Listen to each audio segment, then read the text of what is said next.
জয় গৌর, জয় নিতাই।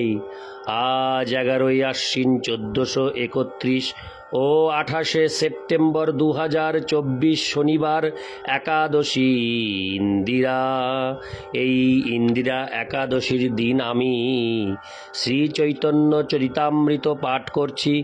আজ আমি পাঠ করছি শ্রী চৈতন্য চরিতামৃতের আদিলীলা অষ্টম পরিচ্ছেদ, গ্রন্থকারের কৃষ্ণ গুরু ও বৈষ্ণবের আজ্ঞা গ্রহণের শ্লোক 20 ও 21।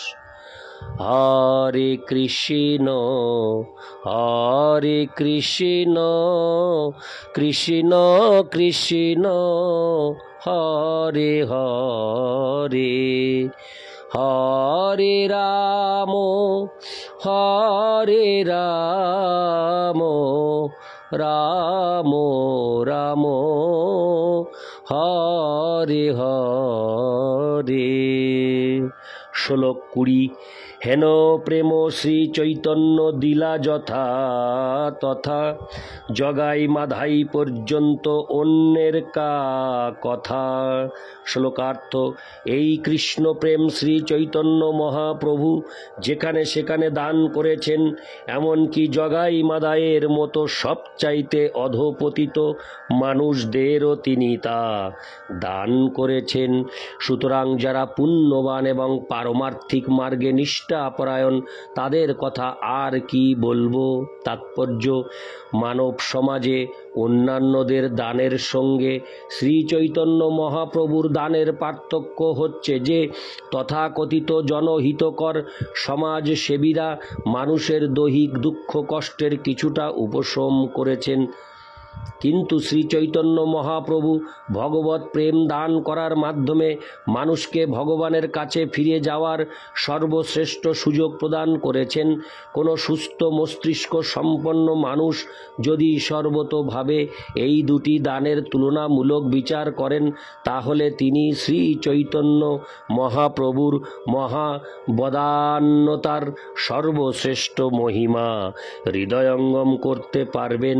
সেই জন্যই কবিরাজ গোস্বামী বলেছেন, শ্রীকৃষ্ণ চৈতন্য দয়া করহ বিচার, বিচার করিলে চিত্তে পাবে চমৎকার।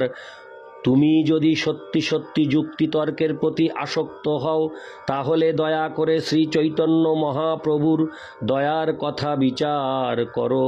তা বিচার করলে দেখবে তা কি অপূর্ব দয়া, এবং তার ফলে তোমার চিত্ত চমৎকৃত হবে।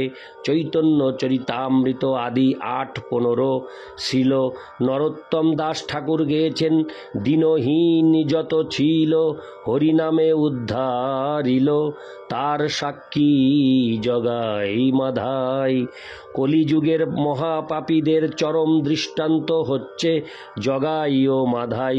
এই দুই ভাই ছিল সমাজে সবচাইতে বড় উৎপাত, কেননা তারা ছিল মাংসাহারী, মদ্যপ, নারী ধর্ষক, পাষণ্ড ও চোর। তবুও শ্রী চৈতন্য মহাপ্রভু তাদের উদ্ধার করেছিলেন। সুতরাং যারা সংযমী, পুণ্যবান, ভক্তিপরায়ণ ও বিবেকবান, তাদের সম্বন্ধে আর কি বলার আছে। ভগবদ গীতাতেও বলা হয়েছে, ব্রাহ্মণোচিত গুণসম্পন্ন ভক্ত ও রাজর্ষিরা কিং পুনর্ব্রাহ্মণা পুণ্যা ভক্তা রাজর্ষয়স্তথা। যখন শুদ্ধ ভক্তের সান্নিধ্যে আসার ফলে কৃষ্ণ ভাবনামৃত অবলম্বন করেন, তখন তারা ভগবত ধামে ভগবানের কাছে ফিরে যাওয়ার যোগ্যতা অর্জন করেন। ভগবদ গীতায় 9:32 ভগবান ঘোষণা করেছেন, মাং হি পার্থ ব্যাপাশ্রিত যে হোপি সু পাপ যো নয় স্ত্রিয় বৈশ্যাস্তথা শূদ্রাস্তে হপি জান্তি পরাঙ্গতিম। হে পার্থ, পাপের ফলে নিজ কুলোদ্ভূত স্ত্রী, বৈশ্য, এমনকি শূদ্রও যদি আমার শরণাগত হয় তাহলে তারাও পরাগতি প্রাপ্ত হবে। শ্রী চৈতন্য মহাপ্রভু অত্যন্ত অধঃপতিত দুটি ভ্রাতা জগাই ও মাধাইকে উদ্ধার করেছিলেন, কিন্তু আজকের পৃথিবী অসংখ্য জগাই ও মাদায়ে পরিপূর্ণ। পক্ষান্তরে বলা যায় নারী ধর্ষক, মাংসাহারী, জুয়াড়ি, মদ্যপ, তস্কর আদি দুরাত্মায় পরিপূর্ণ, যারা সমাজে নানা রকম উৎপাতের সৃষ্টি করে। এই ধরনের মানুষদের কার্যকলাপ আজকাল সর্বদাই দেখা যায়। আজকাল আর সমাজে মদ্যপ, নারী ধর্ষক, মাংসাহারী অথবা দুরাত্মাদের ঘৃণ্য বলে মনে করা হয় না, কেননা তাদের এই সমস্ত জঘন্য কার্যকলাপ সকলের গা সওয়া হয়ে গেছে। কিন্তু তার অর্থ এই নয় যে এই সমস্ত মানুষদের অসৎ গুণগুলি সমাজকে মায়ার কবল থেকে রক্ষা পেতে সাহায্য করবে। পক্ষান্তরে সেগুলি মানুষকে আরও বেশি করে প্রকৃতির কঠোর নিয়মের বন্ধনে আবদ্ধ করে রাখবে। জীবের সমস্ত কার্যকলাপ সম্পাদিত হয় প্রকৃতির গুণের প্রভাবে। প্রকৃতে ক্রিয়মাণানি গুণৈ কর্মাণি সর্বশ। মানুষ যেহেতু তমগুণ ও রজগুণের সঙ্গ করছে এবং সত্যগুণের সঙ্গে তার কোনো রকম সংস্পর্শ নেই বললেই চলে, তাই প্রায়ই তাদের কাম ও লোভ ক্রমান্বয়ে বৃদ্ধি পাচ্ছে, কেননা রজ ও তমগুণের প্রভাবই হচ্ছে এর কারণ। তদারজস্তমো ভাবা কামলোভাদয়শ্চ। যে প্রকৃতির দুটি নিকৃষ্ট গুণ রজ এবং তমগুণের প্রভাবে মানুষ কামুক ও লোভী হয়ে যায়। ভাগবত 1:2-19। প্রকৃতপক্ষে আধুনিক মানব সমাজে সকলেই কামুক ও লোভী, তাই মুক্তির একমাত্র উপায় হচ্ছে শ্রী চৈতন্য মহাপ্রভুর সংকীর্তন আন্দোলন, যা জগাই মাদায়ের মতো সমস্ত মানুষকে সত্যগুণের সর্বোচ্চ শিখরে ও ব্রহ্মণ্য সংস্কৃতির স্তরে উন্নীত করতে পারে। শ্রীমদ্ ভাগবতে 1:2-18-19 বর্ণনা করা হয়েছে। হরে কৃষ্ণ, প্রথম থেকে পাঠ করছি। নষ্ট প্রায়েশ্চ ভদ্রেষু নিত্যং ভাগবত সেবয়া। ভগবত্যুত্তম শ্লোকে ভক্তির্ভবতি নৈষ্টিকী। তদা রজস্তমো ভাবা কামলোভাদয়শ্চ। যে চেতো এতৈরনাবিদ্যং স্থিতং সত্যে প্রসিদতি। মানব সমাজের এই সংকটজনক অবস্থা বিবেচনা করে কেউ যদি সত্যি সত্যি শান্তি ও সমৃদ্ধি আশা করেন, তাহলে তাকে অবশ্যই কৃষ্ণ ভাবনামৃত আন্দোলনে যোগ দিতে হবে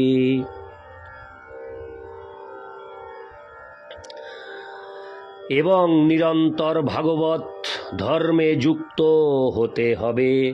ভাগবত ধর্মের সঙ্গে যুক্ত হওয়ার ফলে রজ ও তমগুণের সমস্ত প্রভাব দূর হয়। তখন কাম ও লোভ বিদূরিত হয়। কাম ও লোভ থেকে মুক্ত হলে মানুষ ব্রাহ্মণোচিত গুণ অর্জন করেন এবং ব্রাহ্মণোচিত গুণ সম্পন্ন মানুষ যখন আরও উন্নত হন, তখন তিনি বৈষ্ণব স্তরে অধিষ্ঠিত হন।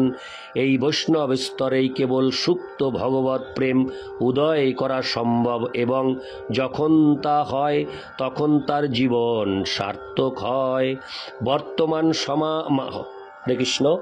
বর্তমান মানব সমাজে বিশেষ করে তমগুণেরই প্রাধান্য, যদিও তাতে রজগুণের প্রভাব কিছুটা রয়েছে। পৃথিবীর অধিকাংশ মানুষই কাম ও লোভের দ্বারা প্রভাবিত হয়ে শূদ্রে পরিণত হয়েছে এবং তাদের মধ্যে কিছু বৈশ্যও রয়েছে।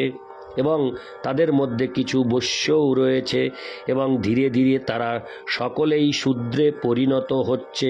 সাম্যবাদ, কমিউনিজম হচ্ছে শূদ্রদের আন্দোলন, আর পুঁজিবাদ, ক্যাপিটালিজম হচ্ছে বৈশ্যদের জন্য। শূদ্র ও বৈশ্যদের এই সংগ্রামে সমাজের অত্যন্ত জঘন্য অবস্থার প্রভাবে সাম্যবাদের প্রভাব বিস্তার হতে থাকবে এবং তখন সমাজে যেটুকু ভালো অবশিষ্ট রয়েছে সেটুকুও নষ্ট হয়ে যাবে। সাম্যবাদের প্রতি মানুষের প্রবণতাকে প্রতিহত করতে পারে একমাত্র কৃষ্ণ ভাবনামৃত আন্দোলন, যা এমনকি কমিউনিস্টদের কাছেও আদর্শ সাম্যবাদের পথপ্রদর্শন করতে সক্ষম হবে। সাম্যবাদের দর্শন অনুসারে সব কিছুই হচ্ছে রাষ্ট্রের সম্পত্তি, কিন্তু কৃষ্ণ ভাবনামৃত আন্দোলনে সেই ধারণাটিকে আরও বিস্তৃতভাবে প্রয়োগ করে ভগবানকে সব কিছুরই অধীশ্বর বলে গ্রহণ করা হয়েছে। মানুষ সেই কথা বুঝতে পারে না, কেননা তাদের ভগবান সম্বন্ধে কোনো ধারণাই নেই। কিন্তু কৃষ্ণ ভাবনামৃত আন্দোলন তাদের ভগবানকে জানতে সাহায্য করতে পারে এবং সব কিছু যে ভগবানের সম্পত্তি তা বুঝতে সাহায্য করতে পারে। যেহেতু সব কিছুই হচ্ছে ভগবানের সম্পত্তি এবং প্রতিটি জীব কেবল মানুষই নয়, এমনকি পশু পাখি গাছপালা সকলেই হচ্ছে ভগবানের সন্তান, তাই সকলেরই ভগবদ ভাবনাময় হয়ে ভগবানের রাজত্বে বাস করার অধিকার রয়েছে। এটি হচ্ছে কৃষ্ণ ভাবনামৃত আন্দোলনের মূল কথা। ইতি শ্লোক 20, শ্লোক 21। স্বতন্ত্র ঈশ্বর প্রেম নিগুড় ভাণ্ডার, বিলাইল যারে তারে না কইল বিচার। শ্লোকার্থ: শ্রী চৈতন্য মহাপ্রভু হচ্ছেন সম্পূর্ণভাবে স্বাধীন পরমেশ্বর ভগবান। তাই যদিও ভগবৎ প্রেম হচ্ছে সবচাইতে নিগুড় ঐশ্বর্যের ভাণ্ডার, তবুও তিনি নির্বিচারে যাকে তাকে সেই প্রেম বিতরণ করলেন।